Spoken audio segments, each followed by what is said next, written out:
Hello and welcome to the 2025 MATE Florida Regional introduction video for volunteers and judges. Um, First of all, I'll start by saying thank you for volunteering. Thank you for your time. My name is Seth Backler. I am the regional coordinator for Florida. I'm a past competitor and have been volunteering ever since. The competition I know meant a lot to me when I competed, but also in starting my engineering career. This year, we are starting to work with the Florida Institute of Oceanography and USF, some new partners for us, and we're excited to collaborate with them and move the regional over to the west coast of Florida. Historically, every few years, 4 or 5 years, we do like to relocate. It helps us to attract new schools that never would have considered competing, and usually we find that the most active competition teams follow us around the state. So we will lose a couple, gain a couple new teams over the next few years, but that's expected as we relocate. It's actually a return. We've been in the Tampa area in the long ago. So over at FIO, our main contacts will be Colby, Chris, and Monty. They'll be there with us on the day, and they've been amazing partners as we've been organizing the regional competition. You'll also see some longtime volunteers, but like Woody Lee and Billy Freed. So you'll see some familiar faces, some new faces. And if this is your first time joining us, welcome. It's always a fun, hectic but fun day at the regional competition. If you didn't know, the winning Ranger team earns an invitation to the international competition in Alpena, Michigan this year, where they will represent the state of Florida. If we have Ranger teams from more than 10 schools or organizations, which we're probably going to be on the border this year, but if we have 10 or more, we're automatically allowed to send the second place team as well, depending on their performance. I have a lot to go over. I know this video is very long, but I'll provide chapters listed below so you can jump to the sections that are relevant for you. If you want even more resources, there are links to a few additional videos that I should have included in my email, but this video should include everything you need to get started. And if you just show up having watched this video, that should be enough. Also, everything that I share is on the MATE website. So if you didn't know, to get to the MATE website, it is materovcompetition.org, or you can just Google MATE ROV. That should bring you here. If you go to compete and then classes, our regional has the Scout and Ranger class. Scout is generally elementary school and middle school, and Ranger is generally high school and a handful of university. We do not have Navigator Pioneer at our regional yet, and Explorer is essentially university. But if you click on, for example, Ranger class and scroll down, the most useful document to understand what the teams are expected to do would be this competition manual. But then also you can scroll down and see a lot more. For example, if you want to see the full CAD model of the space that the robots will be working in, and other resources, you can see is how the scoring rubrics all work, and I'll go into more details on those. But it's all presented here, and the teams have access to all the same information. All right. I will send out volunteer assignments about a week or two prior to the competition. And I just want to say also up front, if there's any emergencies on the day of, obviously start by calling 911, but also find myself, Colby, Chris, or Monty, which are our main contacts at the venue, and let them know of the emergency. All right, schedule of the day. I don't have the full schedule ready, but just in case this is your first year joining us, I'll show you the 2024 schedule just so you can get an idea. Usually we start with the volunteers usually start arriving between 7 and 7:30 to help with setup. I'm sure a handful will be there a little bit earlier than that, probably 6:30. But really, we open up to competitors to start arriving around 8. We have the safety check station open at 8:30, with all of that wrapped up for opening remarks by 9. By 9:20, the teams are expected to have their marketing displays all set up, and by 9:30, we should really be kicking off with the first round of demonstrations. So this is in the pool, and then presentation rooms. We'll have probably 2, maybe 3 presentation rooms. But that gives you an idea. Every 30 minutes would be another mission run, and every 30 minutes would be another presentation in the room. We'll take a break for lunch, keep going through. Each team gets 2 attempts in the water and 1 visit to the presentation room. That brings us to hopefully an award ceremony sometime around 2 or 3, and cleaning up and packing up happens very quickly after that. So depending on how many teams register, we would expect to be done around 2 to 3, something like that. But it depends how many teams register. Like I said, I'll get this out as soon as possible. We're keeping an eye on how many teams register. That's really the number I need to know before I can build the schedule. All right. Parking. So just so you know what the venue looks like, if you have never been. So St. Pete, if you go towards downtown St. Pete, you plug in the address that we'll give to you, and take the highway, kind of dumps you right onto the road.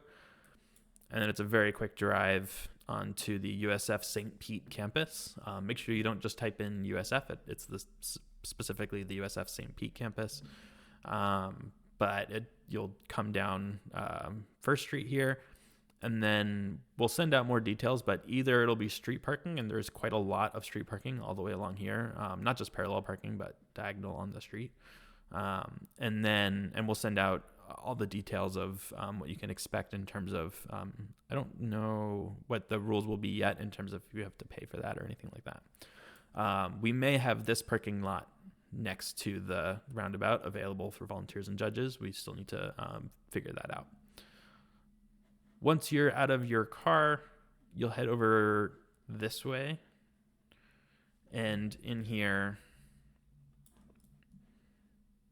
there's sort of a walkway. If you follow this, you'll see signs, and then inside this building there'll be a door with to a social area, plus poster presentation space, and that will also have a judges only volunteer room. So there'll be a space that you can go away from the kids to, if as we're compiling paperwork or discussing anything happening at the competition, or just a place with snacks and drinks for volunteers, that'll be available to you.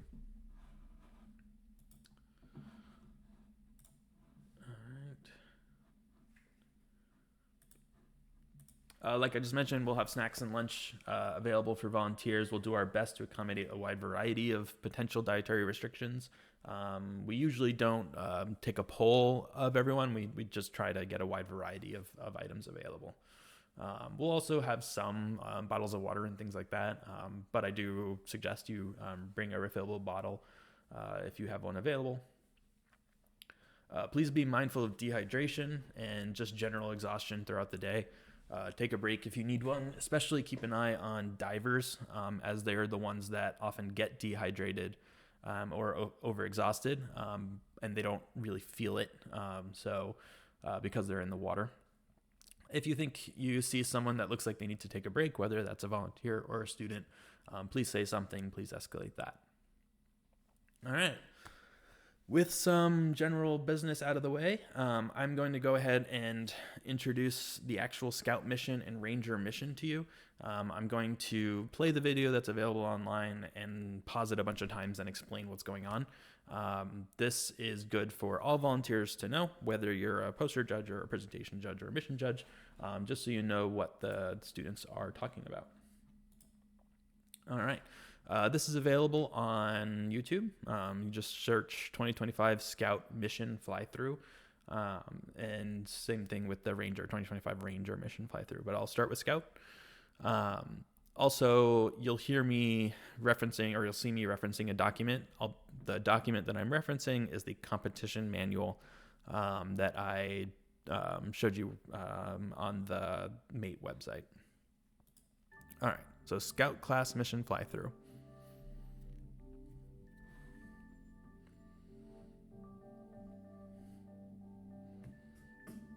All right, beginning of task 1, determining the identity of an unknown shipwreck.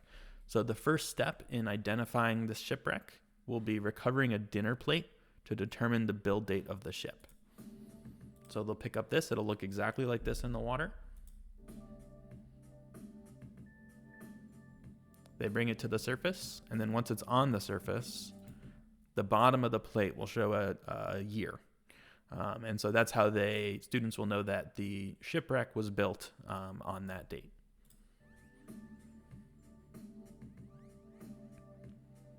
Next, they'll recover a bottle from the shipwreck.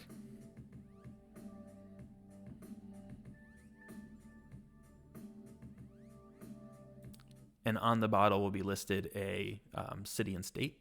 And so that will show what port that ship is from.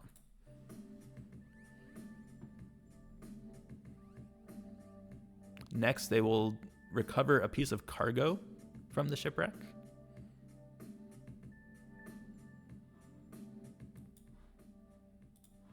Depending on the color of the item, it's a piece of PVC that'll be in the container. Depending on the color, it'll tell them which cargo.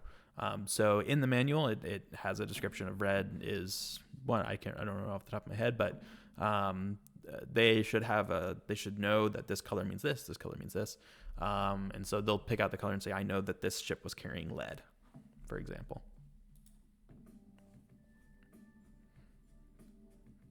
So now, based on all the information, they know what it was carrying, they know the home port, they know the year.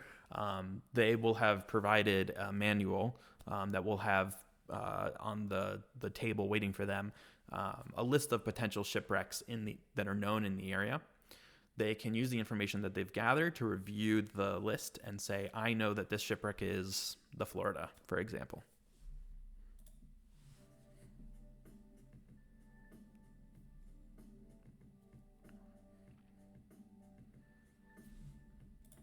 All right, next is smart buoys. They're going to start by replacing a damaged thermistor on the surface of a smart buoy. So that starts with removing the damaged thermistor. So that's this. And they'll bring down a fresh one that'll be available for them poolside.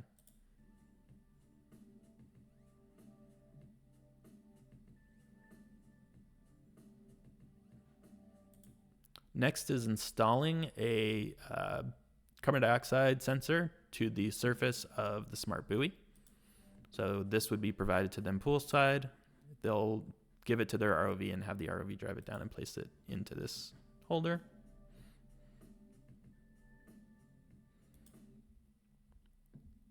And then next is lake acidification and invasive carp. So collecting a water sample. That's the water sample. They'll take it out, and then they'll do a pH test. So this test kit will be provided to the students. We'll have a carbon dioxide test kit as well as a pH test kit. They'll start by determining the pH of the water sample using the test kit. And they'll also do the CO2 test on that same water sample.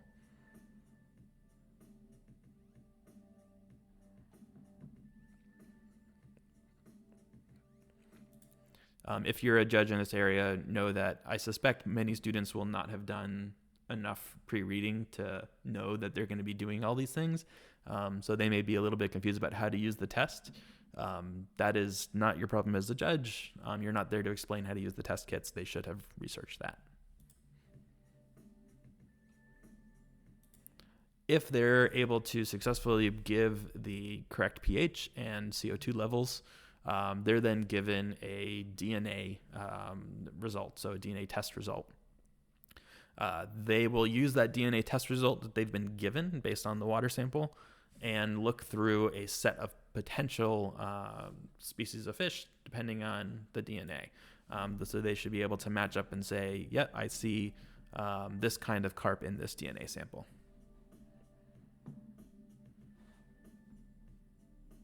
All right, moving on to task 2. So it starts with task 2.1, producing power. So they'll start by connecting a floating solar panel array to the grid. They'll start by retrieving this power connector.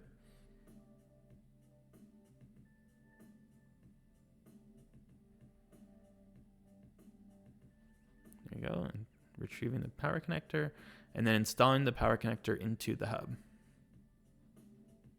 There we go.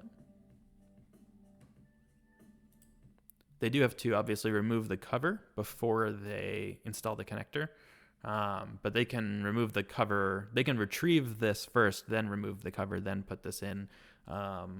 Just like all the tasks, they can be done, I should have said this earlier, they can be done in any order, just so long as the order is logical. So in other words, it doesn't matter if they remove the cap, then retrieve the connector, then plug it in, or if they retrieve the connector, then remove the cap, then plug it in. Those are both logical.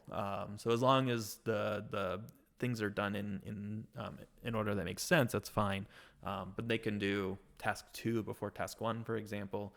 The order doesn't matter so long as there's not something else in the way stopping them.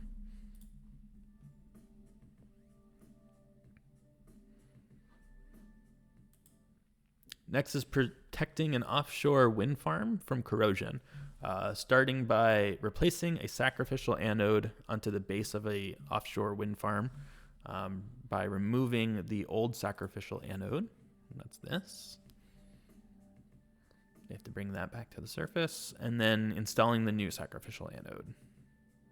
This is Velcroed on the back, and that's what holds it in place. The next, corrosion mitigation, applying an underwater epoxy patch to a corroded area. So that's Velcro inside, and so placing this Velcro patch on top. Next is 2.2, monitor environmental impact, starting by collecting life stages of jellyfish. Collect polyp stage jellies attached to the solar panel array. They get 4 points for collecting, or 10 points for collecting 4 or more polyps. But if they only collect 1 to 3, they get 5 points. So that's represented by these, what are they called? Not hose cleaners, but pipe cleaners. Once they've gotten 4 of those, next is collecting a Medusa stage jellyfish from midwater. That's represented by opening that. And then they collect the jelly that way.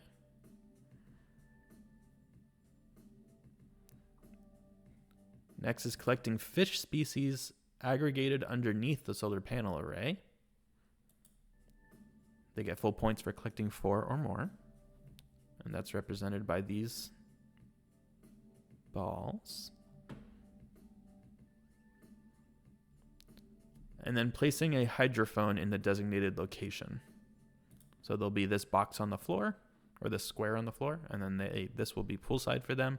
They have to place this in the square.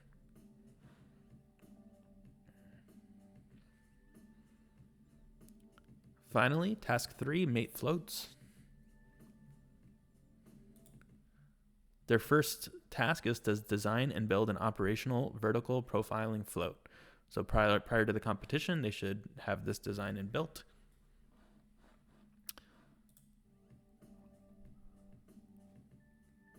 This is a separate piece from their ROV.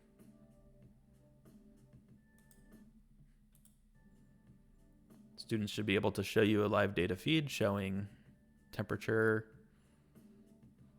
and data from the float.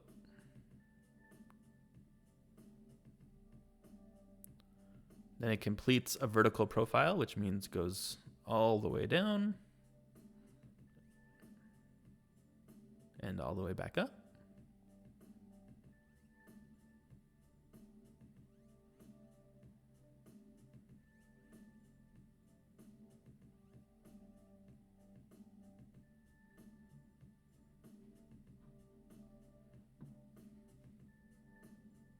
they get more points for being able to do this autonomously. So if the float knows that it should go to a certain depth, stop, go to a certain depth, stop.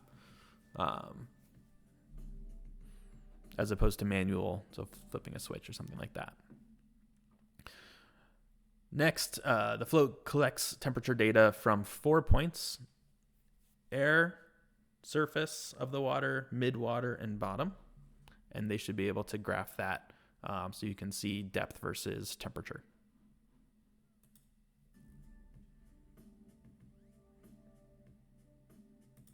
Alternatively, if they have not designed a float, they can get some points for taking data that we give them.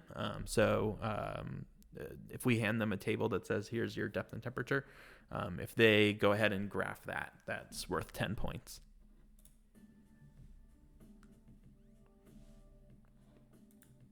And that's the Scout challenge. So they have 15... let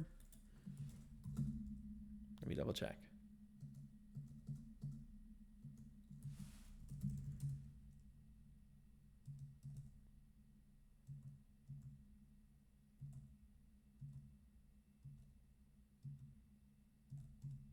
Questioning myself now.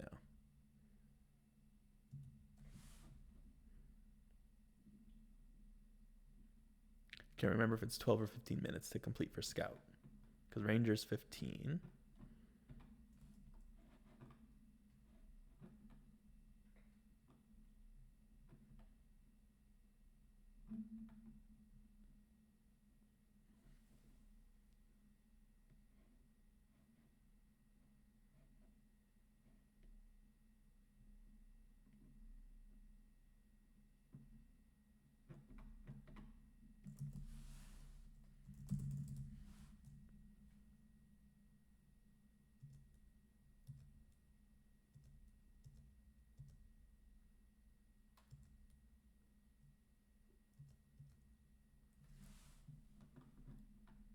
I'll get it. We'll figure it out and let you know on the day of. But they'll have either 12 or 15 minutes to complete the challenge and get as many points as they can. All right. Now moving on to the Ranger mission. So Ranger is a higher class up, and so the challenges will be a fair bit tougher.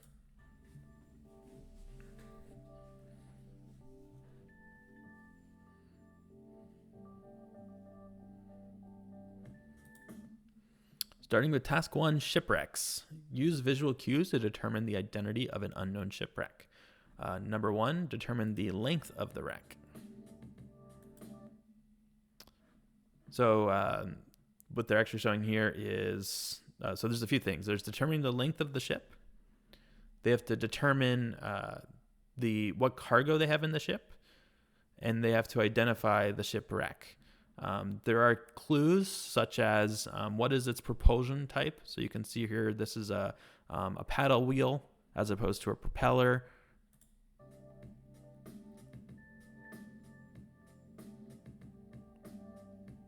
So here's determining the length of the shipwreck. They can use tape measure, they can use a laser, they can use camera, stereoscopic cameras. There's a lot of ways to determine the length.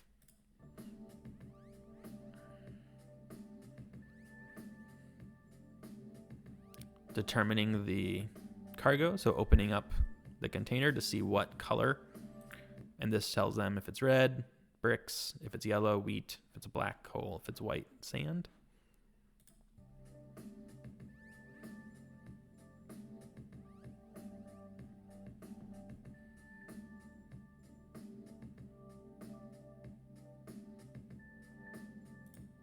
Based on all that information, we will give them an identification handbook. That handbook will tell them, based on the length, based on the type, based on the cargo, this is what ship it is.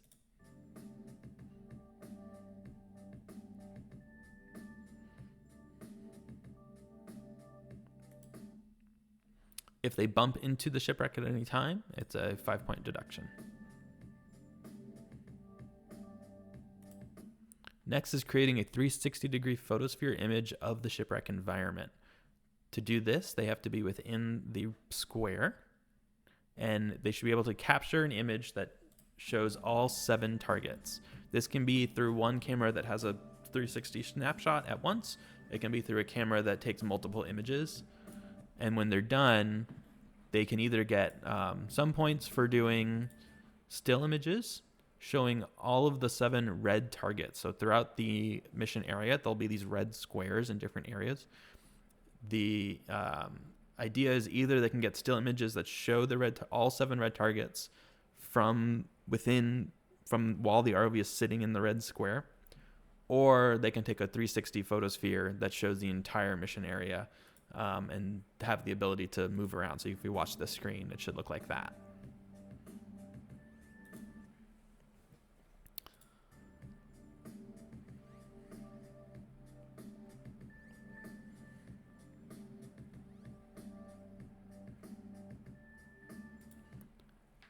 Next is smart buoys, replacing a damaged thermistor on the subsurface smart buoy. So start by removing the damaged thermistor, release the top end connection point, release the bottom end connection point.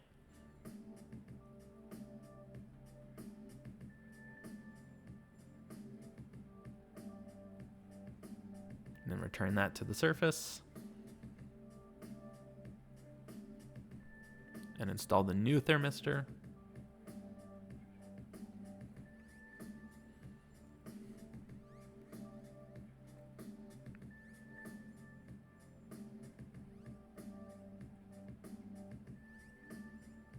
Attaching the top and attaching the bottom.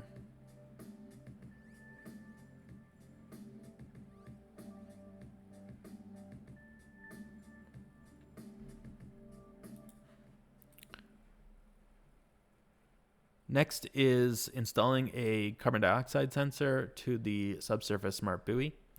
Place the carbon dioxide sensor in designated area. So this is the sensor placed in the orange square. The sensor is given to them poolside. And then next is connect the carbon dioxide sensor to the buoy. So you'll see them connect this to this.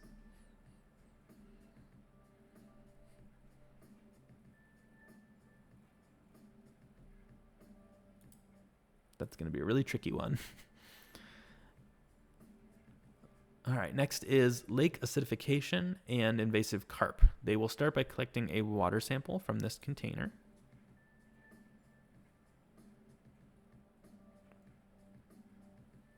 That water sample will be brought up to the side of the pool. They can do the pH test and the they can do the pH test at the container if the ROV is equipped with the appropriate sensors to do so, and they get more points for doing that. Or the test can be done on the surface.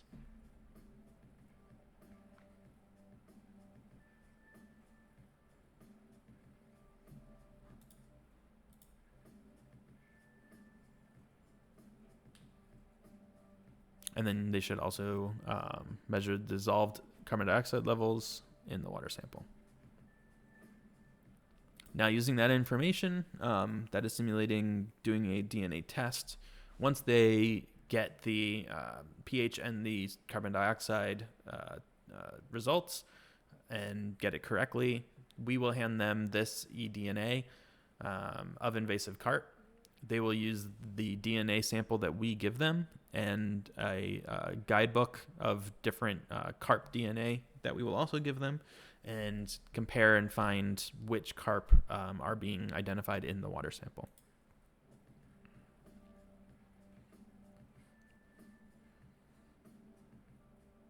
Now, based on that, once they get that correct, we will give them this data set that says, okay, we're going to pretend that you just did this test in multiple locations in multiple years.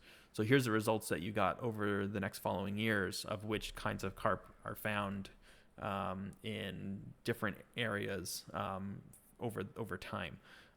They should then use that to chart over time where the carp can be found. So this can be done on a computer for additional points, or it can be done manually.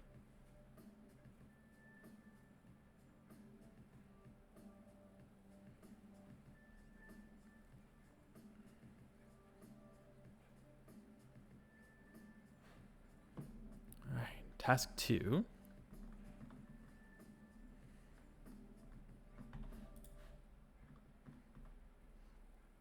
Producing power. So starting by connecting a floating solar panel array to the grid, retrieve the power connector.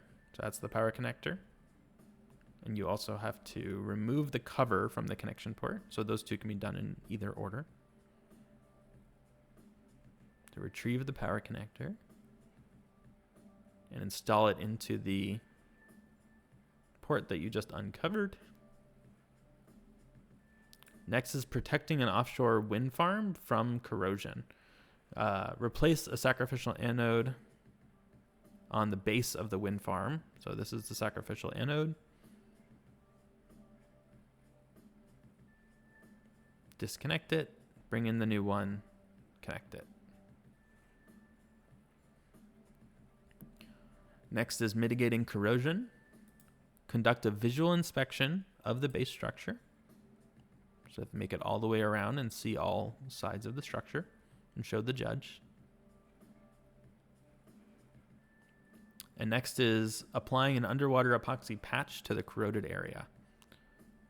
So this is a patch that will be given to them, and then they'll Velcro in 2 spots. Next is monitoring the environmental impact, collecting life stages of jelly, collecting a polyp stage jelly attached to the solar panel array, and they should be collecting 4 or more. These pipe cleaners.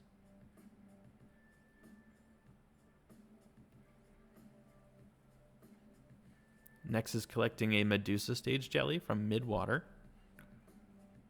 That is simulated by first releasing the Medusa stage jelly. It should float up slowly.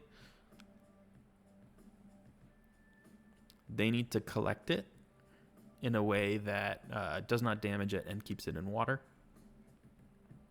and bring it to the surface in water. At no point should it be out of the water.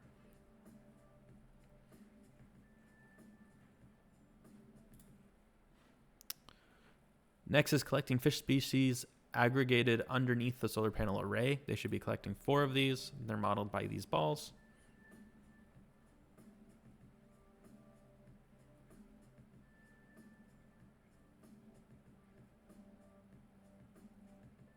And then placing a hydrophone in a designated area. So first remove the hydrophone from the platform. Place the hydrophone in the designated location, and then pull the pin to release the hydrophone.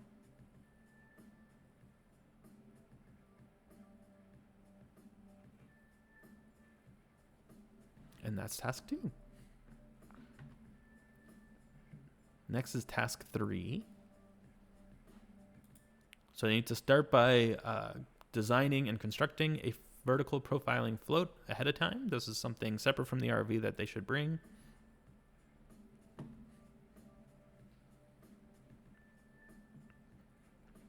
Judges should be able to see the data feed from the float in real time.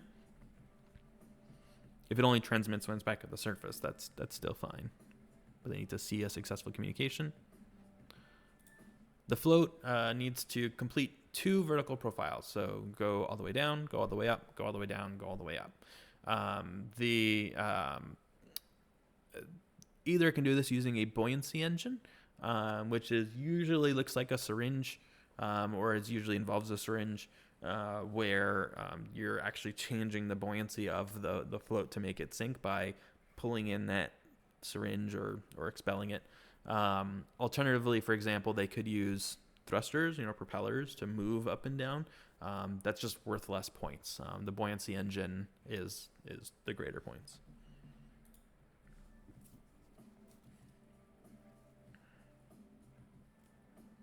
The float should be maintaining a depth of 2.5 meters for 45 seconds in both runs.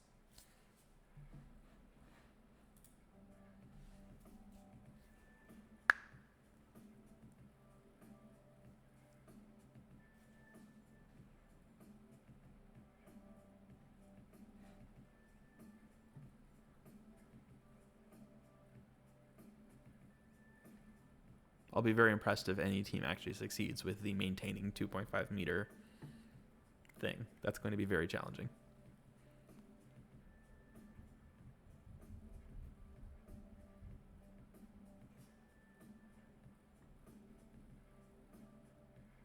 They should have a graph that shows depth versus time.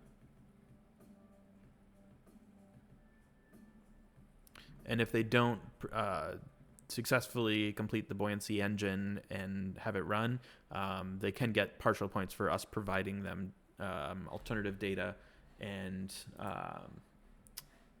then they graph they still graph as if they had completed it. So that's worth partial points. So that's the Scout and the Ranger mission. Next, I will go on to specific judging groups and feedback or information that's good to know. Starting with the pool demonstration judging. So before going into any actual, each team will have 2 attempts to complete the mission. The mission is separated into 3 tasks, but they're all presented simultaneously. Most tasks can be done in any order, but a few are called out in the score sheet that must be done in order. It should say on the score sheet when they have to be done in a specific order. So only the highest total score of the 2 attempts will be used. Depending on the final number of volunteers, we usually prefer to have 2 judges at each station, in addition to a few roaming judges for restroom breaks and things like that, or if you just need to get out of the sun. So we'd like to have a few spare judges that you can raise your hand and swap out with.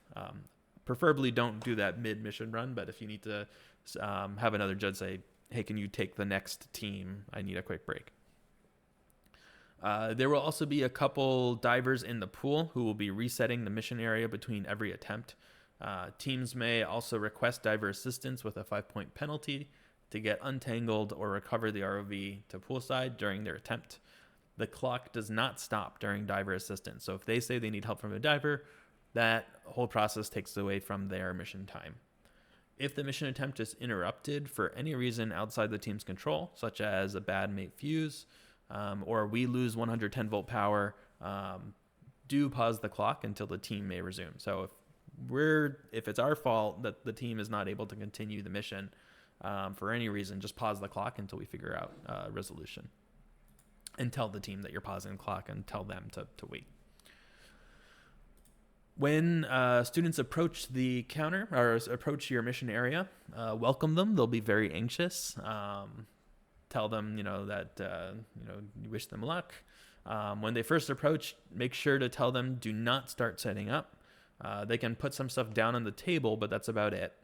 Ask them for their safety pass. They should have a card about the size of a business card laminated that says safety pass with their team number on it. This says that they passed the safety inspection earlier that day. Tell them that they will have, tell them how much time they'll have. So say if they're scout, say, all right, you're going to have 3 minutes to set up, 10 minutes to do your mission, and 2 minutes to pack everything up. For a ranger, you'll have 5 minutes set up, 15-minute mission time, 5 minutes to pack everything up. Throughout the whole day, you will either be a scout judge or a ranger judge. Tell them that if they run out of their setup time, their mission timer will start immediately, even if they're still setting things up. So in other words, if they have a 5-minute mission, but it takes them 6 minutes to set up, they're just eating into their 15-minute mission time, so they'll only have 14 minutes left to do the mission. Ask them if they have any questions, and try your best to answer questions. If needed, you can reach out to the pool master. We're still determining who the pool master will be, but do your best to answer questions. And if they are good to go, tell them that, all right, your setup time starts now. I recommend using your smartphone as the timer throughout the day, but you can bring your own stopwatch if you'd prefer. When they're done setting up, ask them to confirm if they're ready to start their mission. If they are, the mission timer starts. Again, 10 minutes for scout, 15 minutes for ranger. They may ask you at any time how many minutes are left. Also, I usually like to give a 1-minute warning, but I don't want to distract any more than that. So if the team every minute says how much time, it's fine. You can answer and you can say, I have 13 minutes left, 12 minutes left. But I usually advise the judges don't say anything other than a 1-minute warning unless prompted. Scout class teams may look into the pool and communicate freely. However, ranger teams, the pilot or any of the pilots may not look into the water at any time. They may only look at their monitors and camera feeds. Team members can't switch back and forth between poolside and piloting, so you can be either a pilot or someone who's allowed to look in the pool. You can't swap back and forth. The team members that are poolside cannot yell or cannot tell anything to the pilot that is happening below the surface. So they can say you're out of tether, you can say the ROV's at the surface, but the idea is if they were operating at 500 feet in the ocean, the people leaning over the side of the boat won't be able to help you. So if they start, the people who are looking in the water start saying, hey, go left, go right, something like that, give them one warning and then start issuing penalties. So there is actually a line for penalties. Make it very clear in the moment that they are being penalized and why they're being penalized. Poolside, no team member may reach into the water beyond their elbows while deploying and retrieving the ROV. Note that this year this pool has 2 of the Ranger mission areas will have a very far drop from the ledge to the actual water. It's about 3 feet. So it's just being very mindful that teams aren't doing anything dangerous to get the ROV out of the water. But they will have to be pretty much laying on their stomach and reaching down to get the ROV in and out. The team may place the ROV in the water during their setup time, but it must be held at all times by a team member. The ROV can't go driving around, can't go do anything like that. They can do thruster tests, they can power it up during setup, but it has to be in their control at all times during the setup time. Team members poolside may not intentionally control the ROV by tugging on its tether. So if the ROV is stuck, they're not allowed to start pulling on the tether, or if you think that they're using the tether to force the driver to turn, look to the left because whatever they need is there, that's not allowed. They can't be driving by pulling on the tether. If you believe you see them doing that, give them a warning. And then if they continue to do so, start issuing penalties. And again, tell them that they're getting a penalty and tell them why. As the teams compete, one judge usually keeps an eye on the camera screens while another looks into the pool. But do whatever works for you. You'll have a score sheet with a clipboard. Fill it out as the teams go. Some runs will go very slowly and a few will go very fast. You can also ask the teams, are you attempting this task now, or is this the task you're doing now if you're unsure? They might not know the task numbers, but you can also show them the score sheet. You can say, are you doing this? Are you doing this? But usually the teams who are going very quickly will also be the teams who are most knowledgeable. So it's fine to ask them because the students will know way more about the mission than any of us. Every year, teams complain about power issues. We use the same power supplies as the international competition, and every team must use the power supply that we provide. You can double check the back and make sure there's a switch that says 110 or 220 and make sure it says 110. But other than that, if a team has serious power issues and they say the voltage is too low or anything like that, you can escalate that to pool master. But generally speaking, it's the same power supplies as international, and they should have tested their ROV in a variety of environments. If teams have any other concerns or complaints, try your best not to stop the clock. But if you feel it's necessary to escalate to pool master, please do so. And you can pause the clock while you're trying to do that. As soon as the run is over, quickly announce that their put away time starts now. So as soon as their 15 minutes is up, stop the timer and say your 15 minutes is up. Your put away time, your cleanup time starts now. While they are cleaning up, you can tally up the scores, take the time, talk with your co-judge at your station, and confirm the score. There are penalties for teams that are late cleaning up. So if they take more than 5 minutes to clean up, they do get penalized. But if they're like a minute late cleaning up, we're not trying to penalize them for this. It's just to get them, push them to get out of the station. So I would be surprised if any team gets a penalty for taking too long to clean up. It's a sort of a stick to make sure that they do clean up quickly. Before they leave the station, you will tell the team their final score. If they have any penalties, explain why, and you will have their CEO sign the score sheet, and you will keep the score sheet. A volunteer will come around later to collect them throughout the day. All right. Now I will move on to the marketing display. So the marketing display, actually, before I do that, I do want to show what a product demo score sheet looks like.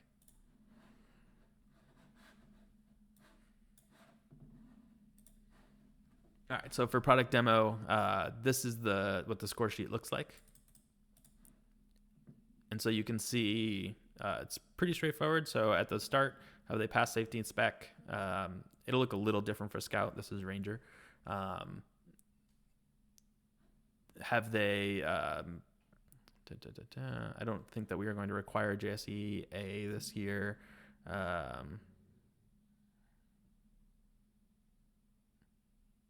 May only require that they have the inspection card. But then scrolling down, were they effectively organized throughout the competition, throughout the attempt?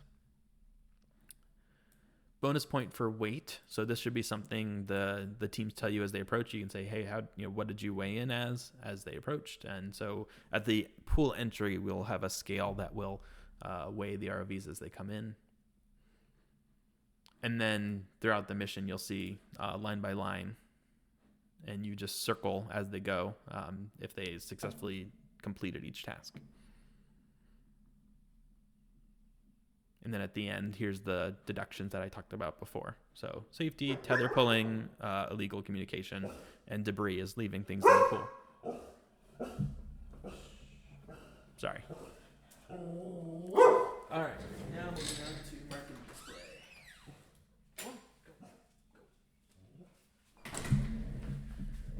So the marketing display is meant to be like a trade show.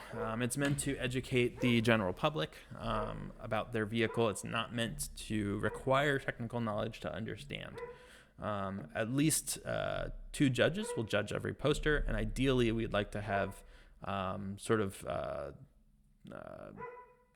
4 judges in total at least, and each pair of judges judging half the posters.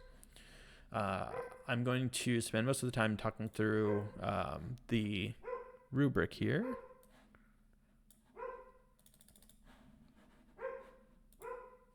So here's the rubric. These are trifold posters standing alone. They're not supposed to have, or they're allowed to have additional decorations. They're allowed to have, nice tablecloth. They're allowed to put stuff and pieces of the robot in front of the poster, but really they're being judged on the poster. It starts with some key criteria: company name and section headers. So the poster, their location, where are they from? They need to have the abstract, or their headers for each section. They need to have abstract, company information, design rationale, theme, company evaluation, and acknowledgements. It needs to have those headers listed exactly that way. They can't be, they can't use different words. They need those headers. There's a score for overall visual presentation. Is it aesthetically pleasing? Are the fonts easy to read? Is the poster overall easy to follow? Grammar and spelling. Do you see any grammar issues or spelling issues?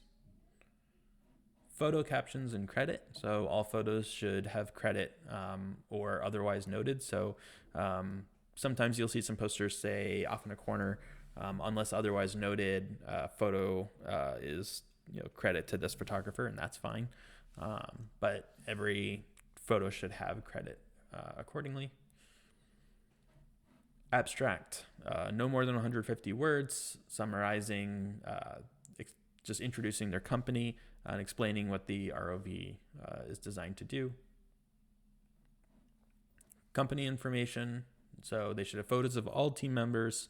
They should have names of all mentors and members, and the job titles and roles of all the members, and any qualifications for each. So it could include their grade, their major, something like that.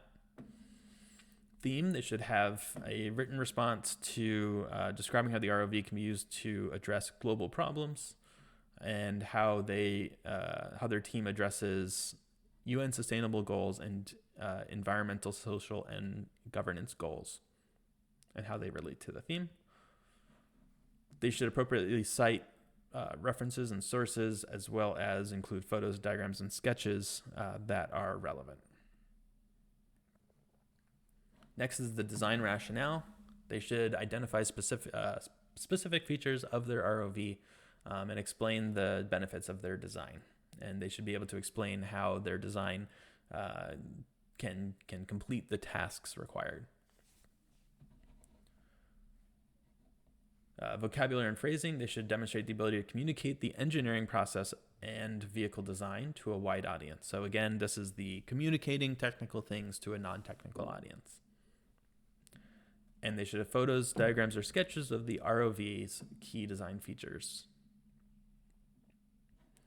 Next is company evaluation. So successful make companies not only strive to develop innovative technologies, but also are self-reflective. So they should identify 3 employability skill sets, reflect and share on them, and explain how this led to the company's growth and development. And then there's acknowledgments. They should identify on the poster all companies, organizations, and individuals who provide financial, logistic, and moral support. It's always also a requirement that they acknowledge MATE, but they should have an adequate acknowledgement of those who supported them. And then finally, discretionary points. So this is where you can give additional points for going above and beyond on mission statement, taglines, photojournals, pamphlets, or other marketing strategies, company spec sheets or safety manuals that are out at the display, and community service or mentoring outreach that they talk about in their poster. All right, Scout is extremely similar, so I'm not going to go through it, but that's the essential rubric, and teams are not allowed to be standing by while you're judging their poster, but while you're walking around judging posters, teams and parents will be generally walking around checking out each other's posters, and that's okay. But if you have team members who are loitering around while you are judging a poster, feel free to kick them out of the area and say, hey, I need some privacy while I judge. Okay. Next is engineering evaluation. So this is the presentation. Let me see okay. So I'm going to go through the grade sheet last on this one. The team needs to be able to justify the decisions they made in their design, and the key question is why they did the things they did. So they need to be able to explain why is their design the way it is, where did it come from. It's up to them to say, and how does this design satisfy the RFP? They have 15 minutes to present, followed by 5 to 10 minutes of Q&A. Depending on the number of judges we get, we're hoping to do 2 to 3 judges per room. 3 judges per room would be preferred. You will be sitting and the students will be standing behind or next to a table with their ROV. When you arrive and check in for the day, head to your assigned room. There should be signs taped on the doors for each room, so you should see a room that says presentation room 1. Set it up as you would like, and ensure you have everything you need. Ensure that you should have a folder in your room. You should have pens. You should have everything like that. If you want to bring your own pen, it's not a bad idea. Just if you have one, because you'll be writing a lot. If you want to bring, some people like to bring their own notebooks, things like that. That's all totally fine.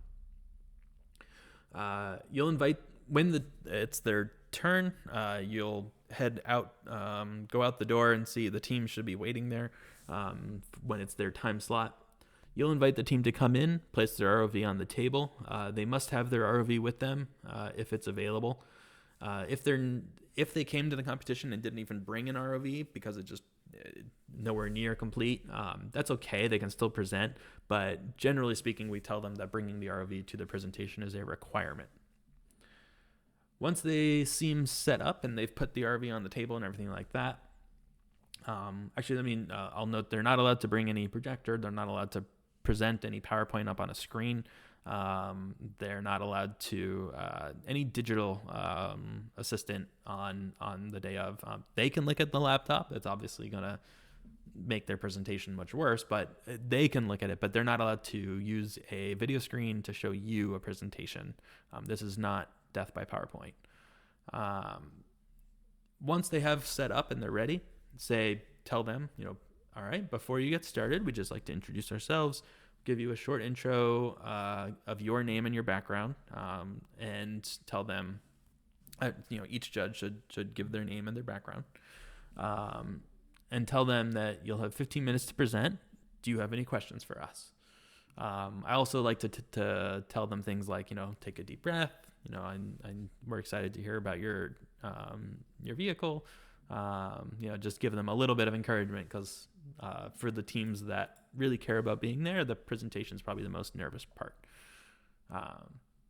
Then go ahead and start the timer. Your phone timer works really good for the day. Just make sure to silence any notifications, and if you can, turn on like a do not disturb mode if you know how to do that. But you can use your phone as your timer. Good teams will struggle to touch on all necessary topics in the 15 minutes. The competition should feel like rapid fire.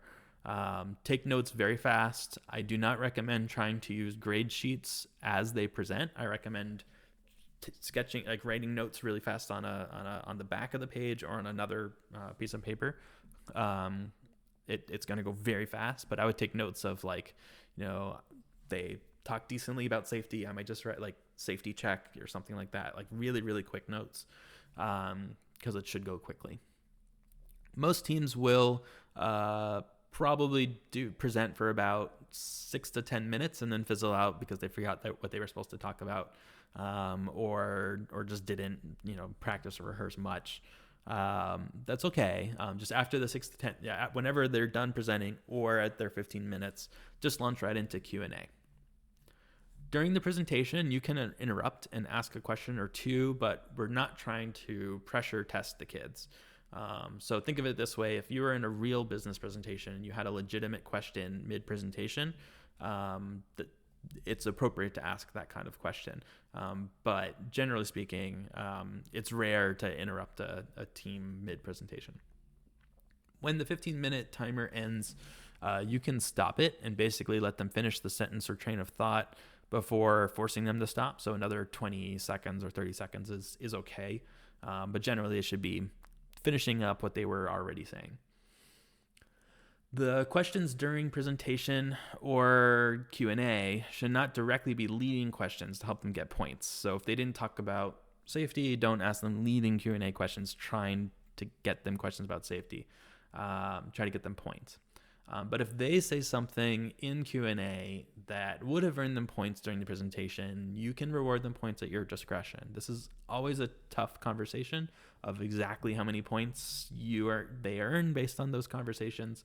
But maybe if you think that their answer to a Q&A was excellent and really satisfied one of the points, maybe instead of giving them 4 points, you give them only 2 or 3 because it came up in Q&A and not the presentation. So it is up to your discretion if there's something that came up in Q&A that wasn't in the presentation. During Q&A, I encourage you to get up out of your seat, go up close to their ROV, look at the details, ask questions, ask them, why did you do this? Why did you do that? How do you complete this part of the mission? I always love to ask teams, hey, can you complete the whole mission? What can you not complete? Because that's a really great test to see. Did they truly think everything through, and are they really aware of the challenge? As soon as the team leaves, work on the grading sheet. You have to do it very quickly before the next team comes in. You don't have a lot of time between teams. But if you wait to finish the grade sheet later, I promise you'll have forgotten what the last team said. Tell the next team to wait outside if you have to, but try your best to stay on schedule. All right, I will go ahead and pull up the grade sheet now. I'm only going to go through Ranger. Again, Scout is going to be very, very similar.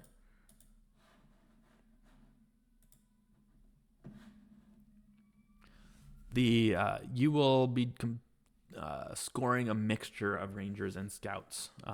Every room will have a mixture of Rangers and Scouts. So just be aware if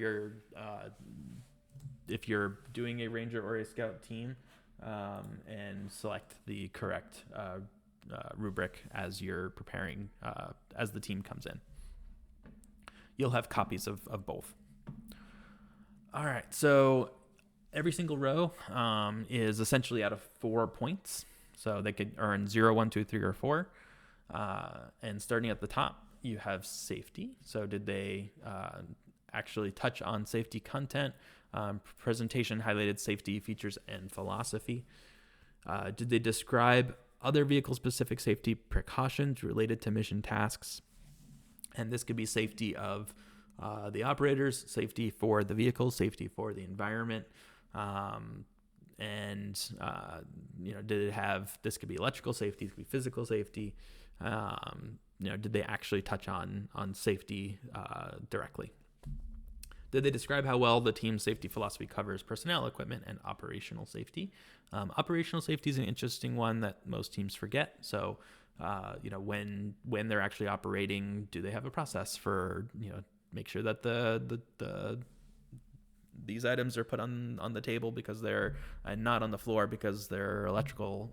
They have an electrical risk and might get wet. And do they make sure the tether is coiled correctly? And do they make sure that, when they're actually operating the vehicle, have they created a safety plan? Team presentation. So all team members contributed to the presentation or Q&A.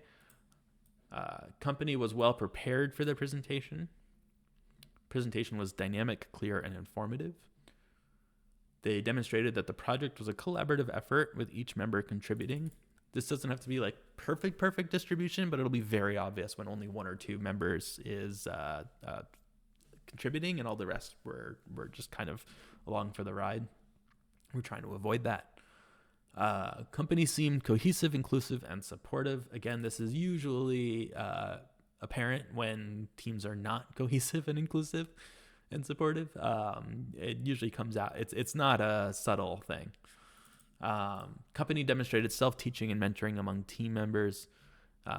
Acknowledgement of donor funds and materials and equipment. This doesn't have to be super detailed. They just need to say that, and thank you to this organization and this teacher for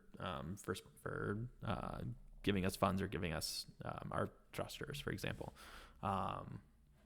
Lessons learned. Describe the most significant technical lesson learned, and then describe the most significant interpersonal or management lesson learned. The theme, they need to go describe the real world mission, clearly linking aspects of the design to the theme and mission. So they should talk about real world shipwreck discovery and power maintenance and how their ROV relates to those real world situations. They should demonstrate an understanding of how their ROV systems, specs, and functions were appropriate to perform these mission tasks. So they need to make it clear that they have designed an ROV that actually does the mission. Overall design is company's own, well-conceived and executed, both functionally and aesthetically. Design workmanship is robust and shows skillful execution. Design is modular and serviceable. Demonstrated thought to marketability and usability by others. One of my favorite tests of this is, did they ever in the presentation say, here's the controller, this goes up, this goes down, this goes left, this goes right? Did they at any point in the presentation imply that someone other than them would be driving it? Because the whole point here is that they're selling the ROV. Discussed the extent to which the vehicle was tested prior to the event. Again, this doesn't have to be super detailed, but just, hey, we've been in the water for 40 hours and we had half the props built, and just tell us what you did or didn't test. And like most of this presentation, we're not judging them on how well they tested it. We're judging them on the presentation of it.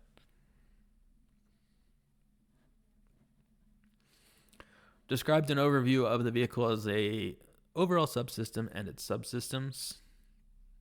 Described the engineering reasoning behind the vehicle systems and components, and data was used to compare and select from alternative designs. This one, data was used to compare. Again, it doesn't have to be super detailed, but just, we were considering two thrusters and we tested them both, and this one pulled harder. So some form of data, some form of we were thinking about aluminum or PVC construction, and we tested the strength by some sort of pull test, or we did something to test between designs that we were considering. Explained build versus buy. So they should say, these things we bought, these things we built. We bought these things. We bought the camera because it would be really hard for us to make a camera.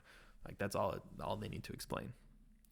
Explain new versus reused. Same as ideas before, but they need to explain, we reused these things because there wasn't any value in doing new. We focused on making these things new because there was value. And their answer should be logical.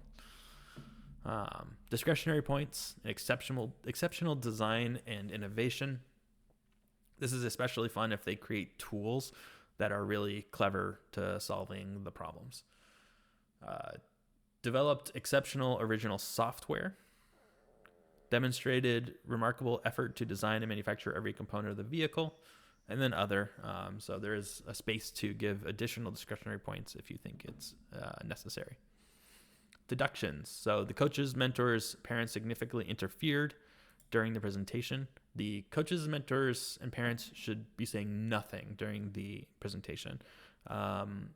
If they, the only exception here is an extreme language barrier, if needed for translation.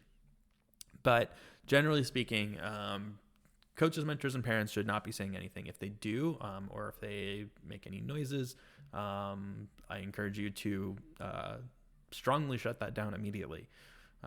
This is a very important time for these students, and sometimes, especially if you'll see siblings in a room, maybe playing a game or something like that, kick them out if you need to. Should be treated very as an important time for these kids, and they certainly won't have the comfort of telling other people to be quiet or get out of the room, and that should be your job. Significant overuse, or I'll also add, make sure that any parents and coaches sit to the side, not behind you, and preferably not behind the students. Just because if they're behind you, you won't see if they're trying to communicate in some way with the students, which has happened in the past. Significant overuse of commercial components, so they shouldn't just buy a kit off the shelf and do nothing to it. There are kits that many teams use, and that's okay, so long as all the tools and how they do the mission and how they complete the tasks is unique, and not just a kit with no changes. Significant overuse of reused components without adequate justification. I find this one, I can't imagine ever giving this one unless they literally just say we totally brought the last year's ROV and did nothing. Other than that, that's your rubric. Like I said, Scout is slightly different, but not hugely different. Make sure that you keep the grade sheets when you are done with them. You're not expected to tell the team what score they got, because you're not going to be grading it until they've already left the room. Volunteers will be by throughout the day to collect the grading sheets.